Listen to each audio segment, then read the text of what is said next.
दोस्तों स्वागत है आपका बिहार न्यूज़ में। दोस्तों मैं हूं फिरदौस गनी और आप देख रहे हैं केडीबी लाइव। दोस्तों आज हो चुका है 11 फरवरी 2022। तो आज की बिहार की टॉप न्यूज़ लेकर आए हैं आपके लिए। दोस्तों वीडियो स्टार्ट करने से पहले आपसे रिक्वेस्ट है, अगर आप नए आए हैं इस चैनल पर तो फिर चैनल को सब्सक्राइब करके बेल आइकन को भी प्रेस कर दीजिए और साथ में वीडियो को लाइक कर दीजिए, अपने दोस्तों के साथ शेयर भी कीजिए।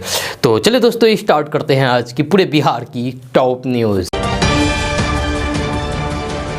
दोस्तों आज सबसे पहले बात करते हैं कि हिजाब विवाद पर प्रधानमंत्री नरेंद्र मोदी ने बड़ा बयान दिया है। जी यूपी में एक जनसभा को संबोधित करते हुए पीएम मोदी ने मुस्लिम महिलाओं को लेकर के बड़ी बात कह दी है। प्रधानमंत्री नरेंद्र मोदी ने अपने भाषण में मुस्लिम महिलाओं का जिक्र करते हुए कहा है कि कुछ लोग इन्हें बरगलाने का काम कर रहे हैं। वहीं कर्नाटक से उत्तर प्रदेश तक पहुंचे हिजाब विवाद पर मचे घमासान के बीच प्रधानमंत्री नरेंद्र मोदी ने कहा है कि मुस्लिम बहनों के बयान को देखकर इन ठेकेदारों को लगा कि इन बेटियों को रोकना होगा, इसीलिए मुस्लिम बहन बेटियों का उनका हक रोकने के लिए, उनकी आकांक्षाओं को रोकने के लिए नए नए तरीके खोज रहे हैं। पीएम मोदी ने कहा है कि ये लोग मुस्लिम बहनों को बरगला रहे हैं ताकि मुस्लिम बेटियों का जीवन हमेशा पीछे ही रहे। दोस्तों बात करते हैं कि बिहार की राजधानी पटना से बड़ी खबर सामने आ रही है। ताज़ा रिपोर्ट्स के मुताबिक बिहार में एक से अधिक राशन कार्ड रखने वाले लोगों पर कार्रवाई की जाएगी। इसको लेकर बिहार सरकार ने अब अल्टीमेट दे दिया है, बहुत जल्द इन पर एक्शन लिया जाएगा। खबर के अनुसार बिहार में बहुत से लोग ऐसे हैं जो एक से अधिक राशन कार्ड बनवाकर सरकार से राशन ले रहे हैं। अब ऐसे लोगों की पहचान की जा रही है। उपभोक्ताओं को सूची से नाम कटवाने के लिए प्रशासनिक स्तर पर हफ्ते भर की मोहलत दी गई है। आपको बता दूं कि एक से अधिक राशन कार्ड रखने वाले उपभोक्ता अगर ऐसा नहीं करते हैं तो उन्हें बिहार में जन वितरण प्रणाली व्यवस्था का लाभ नहीं मिलेगा। साथ ही साथ संबंधित उपभोक्ता का राशन कार्ड भी रद्द कर दिया जाएगा। इसको लेकर के आदेश जारी कर दिया गया है। मिली जानकारी के अनुसार बिहार में आधार कार्ड जब राशन कार्ड से लिंक किया गया तो ये गड़बड़ी निकलकर सामने आई कि उपभोक्ता 2 या फिर उससे अधिक राज्यों का राशन कार्ड बनवा करके दोहरा लाभ उठा रहे हैं। अब ऐसे उपभोक्ताओं को चिन्हित किया जा रहा है। दोस्तों बात करते हैं कि बिहार की राजधानी पटना से अच्छी खबर सामने आ रही है। ताज़ा रिपोर्ट्स के मुताबिक बिहार सरकार पटना, दरभंगा, पूर्णिया सहित सभी जिलों में दिव्यांग छात्रों को यूनिक आईडी कार्ड देने जा रही है। जब बिहार के अलग अलग जिलों में कैंप लगा करके दिव्यांग को ये आईडी कार्ड दिया जाएगा। खबर के अनुसार वर्तमान समय में दिव्यांग छात्रों को दिव्यांगता प्रमाण पत्र दिया जाता है। इसकी वैधता 5 साल तक होती है, लेकिन बिहार सरकार अब सभी दिव्यांग छात्रों को यूनिक आईडी कार्ड देने जा रही है। इसकी वैधता आजीवन होगी। आपको बता दूं कि यूनिक आईडी कार्ड बन जाने के बाद दिव्यांग छात्र केंद्र या फिर राज्य सरकार की योजनाओं का लाभ सीधे आसानी से ले सकते हैं। उन्हें किसी भी नौकरी या फिर कोई भी काम के लिए दिव्यांगता प्रमाण पत्र बनाने की जरूरत नहीं होगी। इससे उन्हें काफी लाभ होगा। यूनिक आईडी कार्ड के लिए 10 से 18 फरवरी दरभंगा, कोसी और पूर्णिया प्रमंडल में कैंप लगाया जाएगा। वहीं 19 से 26 फरवरी को तिरहुत और मगध प्रमंडल में, जबकि 28 फरवरी से 3 मार्च तक भागलपुर और मुंगेर प्रमंडल में, वहीं 9 से 17 मार्च तक पटना और सारण में कैंप लगाया जाएगा। दोस्तों अब बात करते हैं कि आरएसएस प्रमुख मोहन भागवत ने हिंदू और राष्ट्र हित पर बड़ा बयान दिया है। हैदराबाद में बुधवार को एक कार्यक्रम को संबोधित करते हुए मोहन भागवत ने कहा है कि देश में प्राथमिकता हिंदू हित एवं राष्ट्र हित की होनी चाहिए। उन्होंने कहा है कि इसके अलावा अन्य जो भाषा और जाति के हित में हैं वे दूसरे स्थान पर आते हैं। हमें आपस में उलझाने वाली चीजों पर नहीं पड़ना चाहिए, हमें मर्यादा के साथ जीवन जीना चाहिए। उन्होंने कहा है कि हमारा सामर्थ्य इतना है कि कोई हमारे सामने टिक नहीं सकता। उन्होंने हमें मिटाने की कोशिश की लेकिन वे सफल नहीं हुए। अगर हमें समाप्त होना होता तो पिछले 1000 साल में हो गए होते, लेकिन हमारी 5000 वर्षों की सनातन परंपरा अक्षुण्ण है। मोहन भागवत ने आगे कहा है कि इतने हमले एवं बर्बरता झेलने के बावजूद भी देश में अभी भी 80% हिंदू है। देश पर जो शासन कर रहे हैं और राजनीतिक दल चला रहे हैं उनमें से ज्यादातर हिंदू है।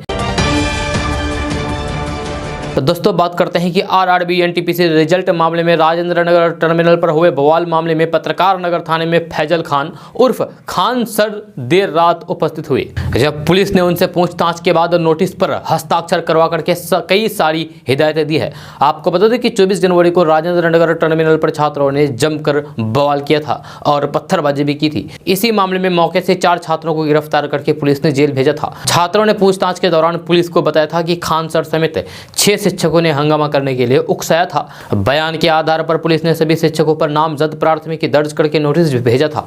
इसी क्रम में फैजल खान उर्फ खान सर पत्रकार नगर थाने में उपस्थित हुए थे। पुलिस ने फैजल खान को यानी कि खान सर को सख्त हिदायत देते हुए कहा कि जब तक जांच पूरी नहीं हो जाती वे बिहार छोड़कर के दूसरे राज्यों में नहीं जा सकते हैं। यही नहीं, साक्ष्य के साथ छेड़छाड़ और गवाहों को भी नहीं धमकाने का निर्देश दिया है। इसके अलावा जांच में अपना सहयोग करने को कहा गया है। दोस्तों बात करते हैं कि राजधानी पटना समेत बिहार के कई जिलों में भी लगातार एटीएम को अपराधी निशाना बना रहे हैं। नया ट्रेंड एटीएम मशीन को काट करके रकम निकालने का है। जब पटना पुलिस ने एटीएम काटने वाले एक ऐसे गिरोह का पर्दाफाश किया है जिसने 2 महीने के अंदर 4 एटीएम को निशाना बनाया।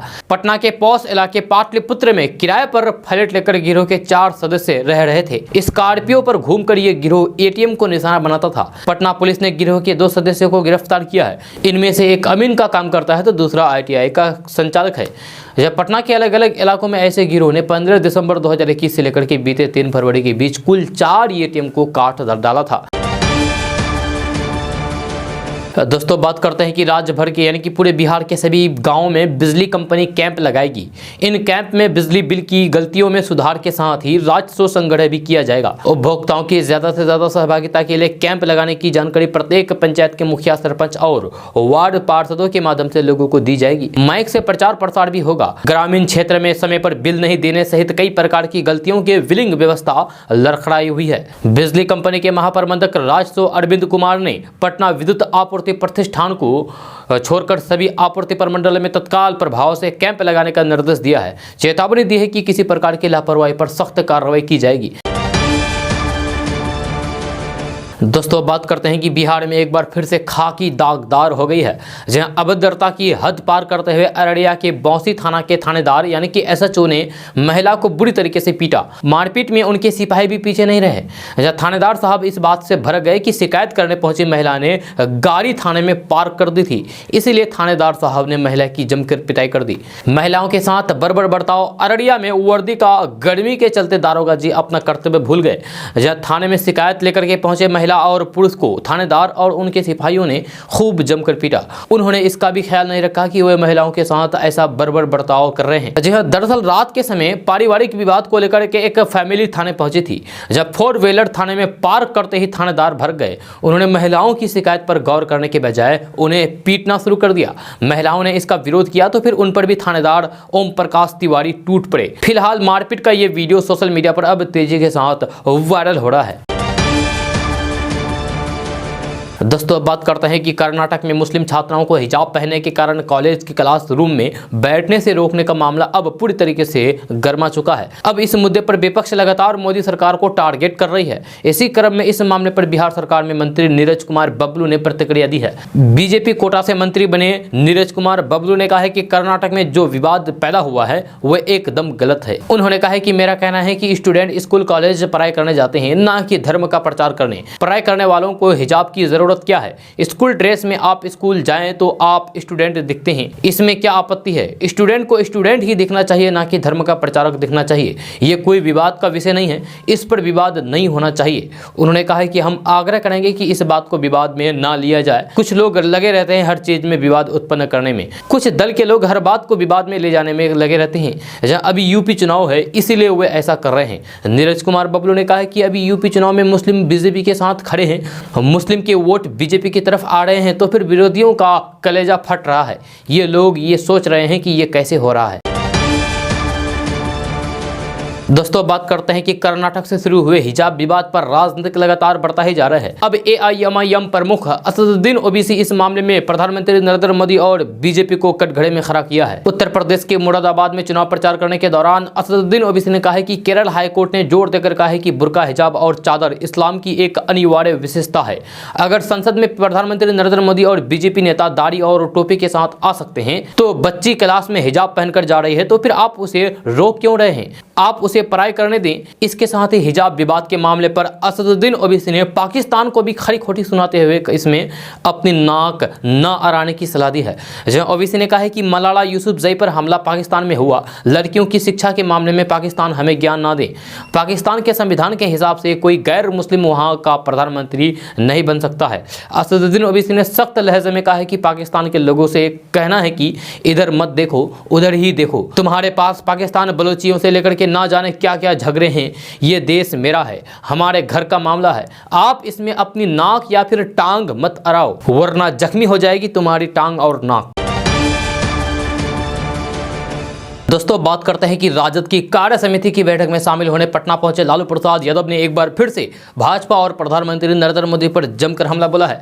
राबड़ी देवी के आवास पर मीडिया से बात करते हुए लालू प्रसाद यादव ने कहा है कि देश में इतनी गरीबी और फिर महंगाई है, उस पर प्रधानमंत्री कोई चर्चा नहीं करते हैं। अयोध्या, वाराणसी और मथुरा पर ही ये लोग लगे हुए रहते हैं। इनको चस्का लग गया है कि ऐसा करने से हिंदू वोट मिलेगा, लेकिन इनको हिंदू कोई वोट नहीं देने जा रहा है। लालू प्रसाद यादव ने कहा है कि भाजपा के रूप में नया अंग्रेज आ गया है, ये सब दंगा फसाद कराना चाहते हैं, इसे लोग माफ नहीं करेंगे। हम अपील करते हैं कि लोग बुरी तरीके से भाजपा को पराजित करें। आरजेडी सुप्रीमो लालू प्रसाद यादव ने कहा है कि अमित शाह कोलकाता में भी यही सब बोल रहे थे, जब वहां भी कुछ नहीं मिला। लालू प्रसाद यादव ने कहा है कि तबीयत ठीक नहीं है, इसीलिए चुनाव प्रचार में नहीं आए जाएंगे। लालू प्रसाद यादव ने कहा है कि नीतीश कुमार सत्ता के लिए सब जगह दौड़ रहे हैं। दोस्तों, 4 साल पहले लापता हुए एक बुजुर्ग को जहां मरा हुआ समझ करके परिवार भूल चुका था, असल में वे व्यक्ति कई सालों से जेल में बंद पाया गया। जब बिहार के मुजफ्फरपुर में कई सालों से जेल में बंद बंगाल के रहने वाले नूर मोहम्मद एक दिन अचानक लापता हो गए थे। परिवार ने काफ़ी ढूंढने की कोशिश की, लेकिन जब वे नहीं मिले तो उन्हें मरा हुआ मान करके निश्चित हो गए। ऐसे में उस परिवार की खुशी का ठिकाना नहीं रहा जब एक वकील ने उनके परिजनों से संपर्क करके उन्हें नूर मोहम्मद के जीवित होने की जानकारी दी। इसके बाद नूर मोहम्मद के परिजन जेल आकर के उनसे मिले और बेल की प्रक्रिया शुरू की गई। आपको बता दूं कि नूर मोहम्मद को मुजफ्फरपुर के हथौड़ी थाने की पुलिस ने बच्चा चोरी के आरोप में गिरफ्तार करके जेल भेज दिया था, लेकिन परिजनों को इसकी कोई जानकारी नहीं थी। जब दूसरी तरफ परिजन नूर मोहम्मद को ढूंढ ढूंढ करके थक गए थे, लेकिन उसका कोई अता पता नहीं चल सका था। इसके बाद जिला विद्युत सेवा प्राधिकार ने मुजफ्फरपुर के वकील हेमा परवीन को नूर मोहम्मद के केस को देखने की जवाबदेही सौंपी थी। जैसे ही मुजफ्फरपुर की महिला वकील ने नूर मोहम्मद को उसके परिवार से मिलवाया तो सभी के चेहरे खिल उठे। दरअसल करीब 4 साल पहले बंगाल के मुर्शिदाबाद के रहने वाले मानसिक रूप से विक्षिप्त नूर मोहम्मद भटक करके मुजफ्फरपुर पहुंच गए थे, जब पुलिस ने बच्चा चोरी के आरोप में बंगाल के नूर मोहम्मद को जेल भेज दिया था। इसके बाद उनका अपने परिवार से कोई संपर्क नहीं हो पाया था। मामले का खुलासा तब हुआ जब जिला विद्युत सेवा प्राधिकार ने वकील हेमा परवीन को मामले का पता लगाने की जिम्मेदारी दी। वकील ने बताया है कि जिला विद्युत सेवा प्राधिकार ने उन्हें 3 महीने पहले नूर मोहम्मद के केस की पैरवी करने को कहा था। इसके बाद उन्होंने केस से संबंधित कागजातों को खंगाला।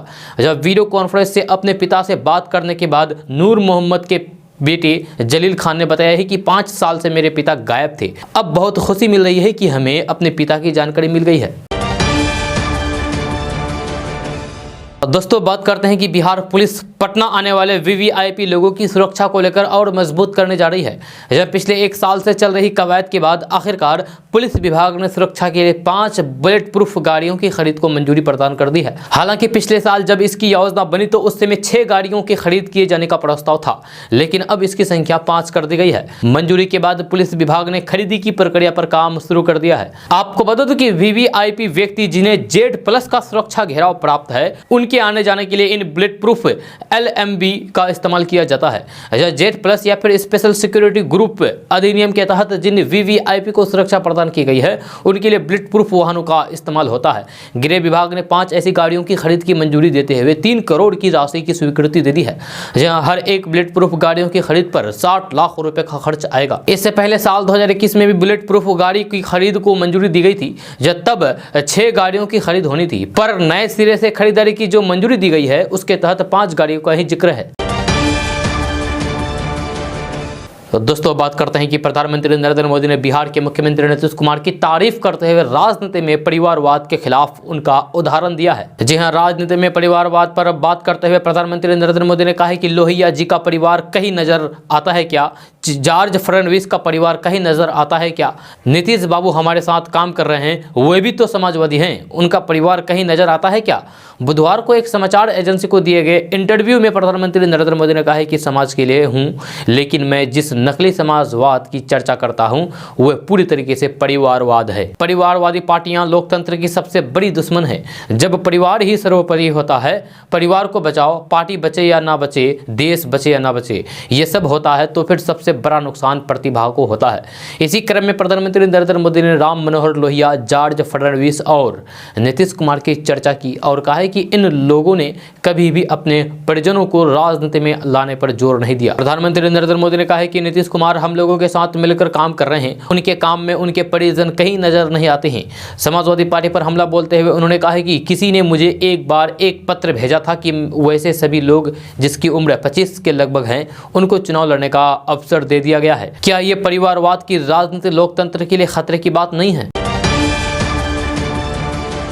दोस्तों बात करते हैं कि बिहार के गया जिला से एक चौंकाने वाला मामला सामने आया है, जहां यहाँ की एक लड़की को मैरिज ब्यूरो के जरिए स्कूल के एक डायरेक्टर ने शादी का ऑफर दे दिया और फिर उससे दोस्ती बना करके दिल्ली साथ ले गया। जहाँ दिल्ली में ले जाकर के लड़की के साथ गलत काम किया, जहाँ गलत काम करने की घटना को अंजाम दिया गया। दिल्ली में गलत काम करने की घटना की शिकायत मिलने के बाद पुलिस एक्शन में आ गई है और गया के स्कूल निदेशक को गिरफ्तार कर लिया गया है। जहां दिल्ली पुलिस ने गिरफ्तारी के बाद उसे ट्रांजिट रिमांड पर ले लिया है और अपने साथ ले गई है। दरअसल गया जिला से जिस प्राइवेट स्कूल के निदेशक को गिरफ्तार किया गया है उसका नाम मनीष रुखियार है। मनीष के ऊपर आरोप लगा है कि उसने 36 साल की एक महिला के साथ गलत काम करने की घटना को अंजाम दिया। इस मामले में दिल्ली के लाजपत नगर थाने में केस दर्ज किया गया है। दिल्ली के एक होटल में मनीष ने महिला को अपनी हवस का शिकार बनाया। दिल्ली पुलिस के पास जब कंप्लेंट पहुंची तो फिर उसने छानबीन शुरू की तो फिर दिलचस्प कहानी सामने आई। दरअसल जिससे पीड़िता ने अपने साथ गलत काम करने का आरोप लगाया है उसका कहना है कि मनीष से उसका संपर्क एक मैरिज ब्यूरो के जरिए हुआ था। बाद में फोन पर बातचीत होने लगी, जहां चैटिंग और बातचीत के दौरान मनीष ने उसे शादी का ऑफर दे दिया और दिल्ली में उससे मुलाकात की। दिल्ली में दर्ज एफआईआर के आधार पर पुलिस वहां बोध गया पहुंची और उसने आरोपी स्कूल के निदेशक को गिरफ्तार किया। इसके बाद उसे प्रभारी सीजीएम कोर्ट में पेश किया गया, जहां से ट्रांजिट रिमांड मिलने के बाद पुलिस मनीष को लेकर के दिल्ली चली गई। दोस्तों बात करते हैं कि अलीगढ़ मुस्लिम यूनिवर्सिटी किशनगंज सेंटर की विभिन्न समस्याओं के समाधान के लिए सोमवार को केंद्र सरकार से उचित पहल करने के लिए जदयू शिष्टमंडल, जदयू विधान पार्षद खालिद अनवर, जदयू प्रदेश उपाध्यक्ष और पूर्व विधायक कोचा धमन, मुजाहिद आलम और पूर्व मंत्री सह जदयू जिला अध्यक्ष किशनगंज नौशाद आलम ने बिहार के मुख्य सचिव आमिर सुबहानी से उनके कार्यालय में जाकर के मुलाकात की। मुलाकात करने के बाद ये जानकारी देते हुए जदयू प्रदेश उपाध्यक्ष मुजाहिद आलम ने बताया है कि अलीगढ़ मुस्लिम यूनिवर्सिटी किशनगंज सेंटर को फंड रिलीज नहीं होने से अलीगढ़ मुस्लिम यूनिवर्सिटी किशनगंज सेंटर की हालात दयनीय हो गई है। उन्होंने बताया है कि एएमयू शाखा किशनगंज में टीचिंग एवं नॉन टीचिंग पोस्ट यूजीसी और मानव संसाधन विकास मंत्रालय भारत सरकार से स्वीकृति नहीं होने के कारण गेस्ट टीचरों के भरोसे अभी सेंटर चल रहा है। जहां इस शाखा को अभी तक मात्र 10 करोड़ रुपए 2015 में यूजीसी से प्राप्त हुआ है। इस खर्च का उपयोगिता प्रमाण पत्र 2017 को समर्पित किया गया है। एएमयू के बार बार आग्रह के बावजूद भी अभी तक कोई भी फंड रिलीज नहीं किया गया है। दोस्तों बात करते हैं कि अगर आप में हुनर है तो फिर व्यापार करें। इसके लिए 5 लाख तक का आपको ऋण मिलेगा और बेरोजगारी आपको नहीं सताएगी। अल्पसंख्यक समुदाय से आने वाले बेरोजगार युवा और युवतियों के लिए खुशखबरी है। उन्हें रोजगारी के लिए 1 से लेकर के 5 लाख तक का ऋण आसानी से मिलेगा। बेरोजगार युवक युवतियों को आवेदन जिला अल्पसंख्यक कार्यालय में जमा करना होगा। आवेदन जमा करने का कार्य 7 फरवरी से शुरू हो गया है, जो 8 मार्च तक चलेगा। मुख्यमंत्री अल्पसंख्यक रोजगार योजना के अंतर्गत साल 2020-21 और 21-22 के लिए आवेदन जमा हो रहा है। कोरोना के कारण पिछले साल का लाभ भी बेरोजगार लोगों को नहीं मिल पाया था। इस कारण इस बार 2 साल की राशि बचे होने के कारण दोनों साल के लिए आवेदन दिए जा रहे हैं। योजना का लाभ लेने वाले लोगों को 1 साल में महज 5% सालाना ब्याज की दर से देना होगा। लोन का लाभ लेने वाले की उम्र 18 से लेकर के 50 साल तक को होना चाहिए। इसके साथ ही आवेदक की पारिवारिक वार्षिक आय भी 4 लाख से अधिक नहीं होनी चाहिए। महिला आवेदनकर्ता को विभाग के द्वारा प्राथमिकता के आधार पर सबसे पहले लोन के आवेदन स्वीकृत किए जाएंगे। ऐसी महिलाओं को ज्यादा से ज्यादा रोजगार से जोड़ने के लिए ये सुविधा दिया जा रहा है। इस बार बिहार सरकार के द्वारा इस योजना मद में लगभग 2 करोड़ रुपए की राशि जिले को मिलने की संभावना है। दोस्तों बात करते हैं कि अब खबर शेखपुरा से है, जहां प्रेम प्रसंग का एक अजीबोगरीब मामला सामने आया है। मामला तब प्रकाश में आया जब एक लड़की अपने इंटर की परीक्षा छोड़ करके थाने पहुंच गई। जहां शेखपुरा जिला के बरबीघा थाने में अचानक लड़की के पहुंचने पर पहले तो पुलिस कर्मियों को कुछ समझ में नहीं आया, लेकिन लड़की ने जब पूरी बात बताई तो फिर सभी हैरान रह गए। बताया जा रहा है कि लड़की का पिछले 2 साल से विवेक नाम के एक लड़के के साथ प्रेम प्रसंग चल रहा था। मंगलवार को लड़की अचानक बरबीघा थाने पहुंच गई और पुलिस कर्मियों से अपने प्रेमी विवेक से शादी करार देने की गुहार लगाने लगी। पूछताछ में लड़की ने पुलिस वालों को बताया है कि वे मानपुर थाना क्षेत्र के देवली गांव निवासी विवेक से प्रेम करती है। इधर लड़की के पीछे पीछे विवेक भी बरबीघा थाने पहुंच गया था। दोनों की बात सुनने के बाद पुलिस ने समझा बुझा करके प्रेमी युगल को घर चले जाने की बात कही है, लेकिन दोनों अपने घर जाने के बजाय बरबीघा से भागकर शादी करने के लिए शेखपुरा कोर्ट पहुंच गए। कोर्ट में पहुंचते ही लोगों की भारी भीड़ कोर्ट परिसर में जमा हो गई। जब कोर्ट में मौजूद लोगों ने दोनों को समझा बुझा करके घर भेज दिया। जानकारी के मुताबिक लड़की के गांव में लड़के का ननिहाल है। 2 साल पहले दोनों एक दूसरे के करीब आए और दोनों का प्यार परवान चढ़ने लगा और मंगलवार को दोनों शादी करने के लिए घर से भाग निकले थे। हालांकि बालिग नहीं होने का हवाला देते हुए पुलिस ने उन्हें घर भेज दिया था। दोस्तों बात करते हैं कि कर्नाटक के स्कूल से शुरू हुआ हिजाब विवाद का मामला अब मध्य प्रदेश में गर्माता जा रहा है।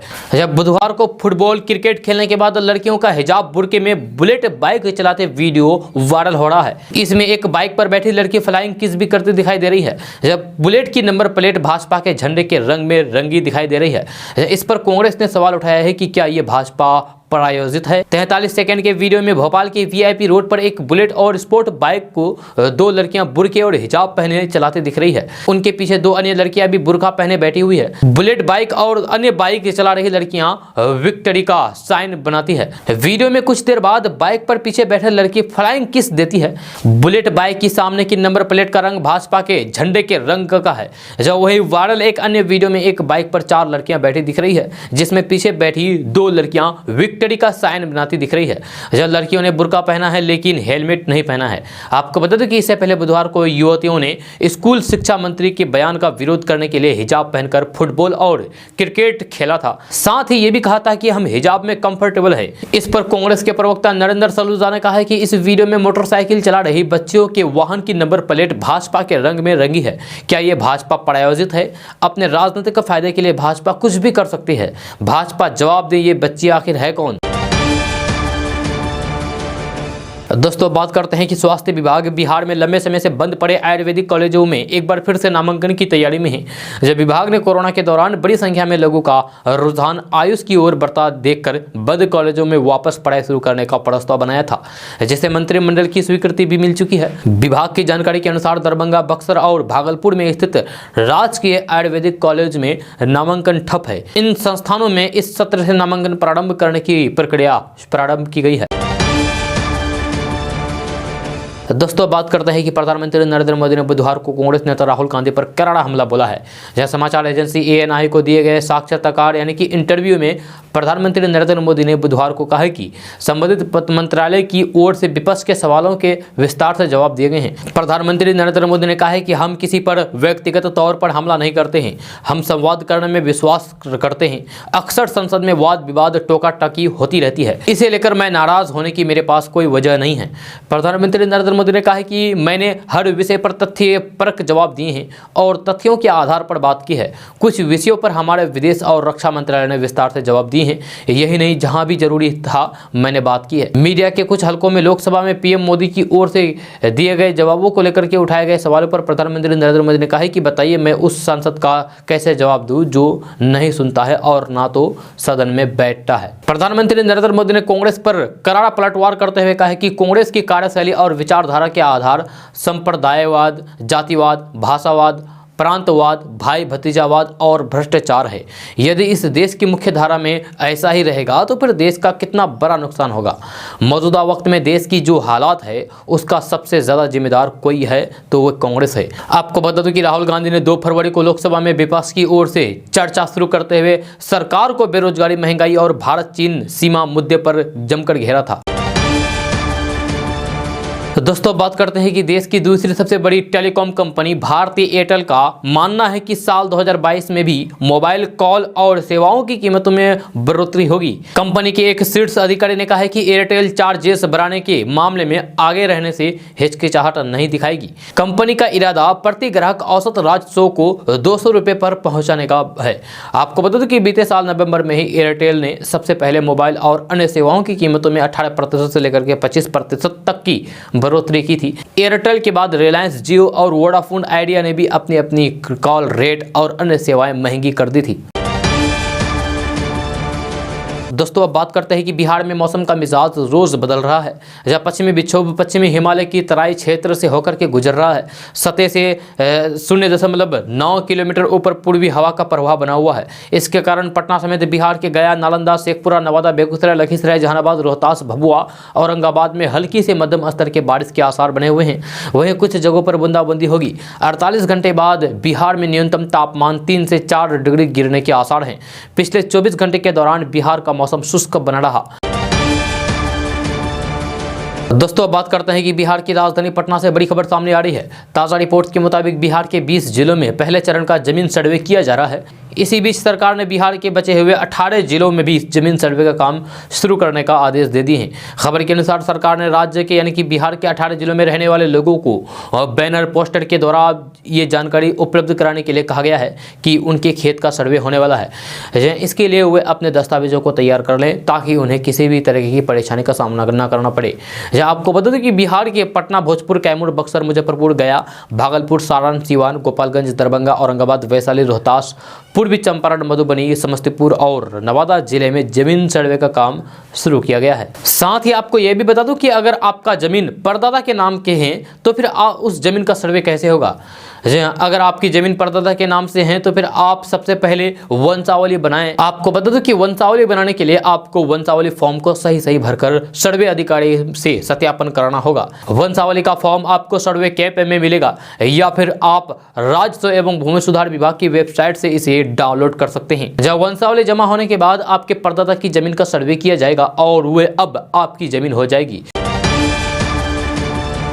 दोस्तों अब बात करते हैं कि देश में हो रहे 5 राज्यों के विधानसभा चुनाव को लेकर के नतीजों से पहले ही विश्व विख्यात फलोदी सट्टा बाजार के आकलन सामने आने लगे हैं। यहाँ के आकलन के अनुसार उत्तर प्रदेश में एक बार फिर से योगी सरकार बनने के साथ ही पंजाब में कांग्रेस के हाथ से सत्ता खिसकना बताया जा रहा है। जबकि अन्य 3 राज्यों गोवा, मणिपुर, उत्तराखंड के चुनाव को लेकर के फलोदी सट्टा बाजार में किसी भी तरह की कोई भी हाल चाल नहीं सौदा हुई है। देश में होने जा रहे 5 राज्यों के विधानसभा चुनाव के दौरान किस राज्य में कौन सी सरकार बनेगी, इसका पूर्वी आकलन फलोदी सट्टा बाजार में एक प्रतिबिंब के रूप में राज्य और पार्टी के अनुसार रोटेशन और हवाओं के माध्यम से सामने आ रहे हैं। जहां इसके चलते उत्तर प्रदेश, पंजाब, उत्तराखंड, गोवा और मणिपुर में विधानसभा चुनाव होने जा रहे हैं। इन 5 राज्यों में विधानसभा चुनाव 10 फरवरी से शुरू हो गया है। बात करते हैं कि फलोदी सट्टा बाजार की माने तो उत्तर प्रदेश में फिर से योगी आदित्यनाथ के नेतृत्व में भारतीय जनता पार्टी की सरकार और पंजाब में अरविंद केजरीवाल की आम आदमी पार्टी कांग्रेस से सत्ता छीनती नजर आ रही है। फलोदी सट्टा बाजार के अनुसार 403 सीट के लिए हो रहे यूपी चुनाव में बीजेपी की सरकार के बनने की 20 पैसे भाव बताए जा रहे हैं। यानी यदि आप 1 रुपए का सौदा करेंगे तो फिर बीजेपी सरकार बनने पर आपको 20 पैसे मिलेंगे। बाजार के अनुसार बीजेपी को 233 से 236 सीट मिलने की संभावना है। समाजवादी पार्टी को 125 से 127 सीट मिलने का भाव बताया जा रहा है। बीएसपी और कांग्रेस को तो सिर्फ संघर्ष करते ही बताया जा रहा है। इसी तरह 117 सीट वाले पंजाब के चुनाव में आम आदमी पार्टी को 55 से 57 सीट, कांग्रेस को 34 से 36 सीट, वहीं अकाली दल 17 से 19 सीट आना बताया जा रहा है। भाजपा और कैप्टन की पार्टी पंजाब के इस चुनाव में क्या रंग दिखाते हैं, ये मत पेटिया में मत पड़ने के बाद ही पता चलेगा। जब फिलहाल बाजार यूपी में योगी आदित्यनाथ और पंजाब में केजरीवाल की पीठ थपथपाते दिखाई पड़ रहे हैं। दोस्तों बात करते हैं कि पॉक्सो जैसे गंभीर मामले में 24 घंटे के अंदर जिस जज ने आरोपी को सजा का ऐलान किया और नेशन रिकॉर्ड बनाया, अब उसी जज के खिलाफ पटना हाईकोर्ट ने एक्शन ले लिया है। जी पटना हाईकोर्ट ने बिहार के अररिया कोर्ट में पॉक्सो कोर्ट के जज शशिकांत राय को सस्पेंड कर दिया है। शशिकांत राय ने बीते साल नवंबर महीने में पॉक्सो से जुड़े एक मामले में आरोपी को 24 घंटे के अंदर फैसला सुनाकर रिकॉर्ड बनाया था। जज शशिकांत राय को निलंबित करते हुए उनके खिलाफ अनुशासनात्मक कार्रवाई की शुरुआत तैनात कर दी गई है। आपको बता दें कि पटना हाईकोर्ट में मंगलवार की शाम ही 7 जजों को उनके सभी न्यायिक और प्रशासनिक शक्तियों से तत्काल मुक्त करने का आदेश दिया था। इसी लिस्ट में जज शशिकांत राय का नाम भी शामिल है। अररिया पॉक्सो कोर्ट के जज शशिकांत राय उस वक्त सुर्खियों में आए थे जब उन्होंने पॉक्सो से जुड़े एक मामले में आरोपी को दोषी करार देते हुए 24 घंटे के अंदर सजा सुना दी थी।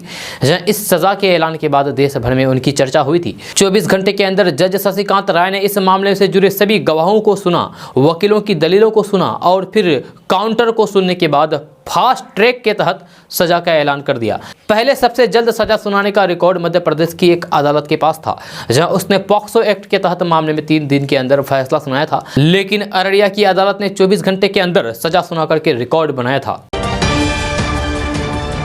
दोस्तों बात करते हैं कि बिहार के रोहतास जिले में चोरों ने बड़ा हाथ मारा है। वैसे तो चोर घरों और दुकानों से कीमती चीजों को चुराते हैं, लेकिन अब चोर ऐतिहासिक चीजों पर भी हाथ साफ करने में लगे हैं। ताजा मामला रोहतास जिले के डेहरी से सामने आया है, जहां डेहरी के एनेकट इलाके से चोरों ने 150 साल पुरानी और विख्यात धूप घड़ी को क्षतिग्रस्त करके उसके धातु का ब्लेड चुरा लिया।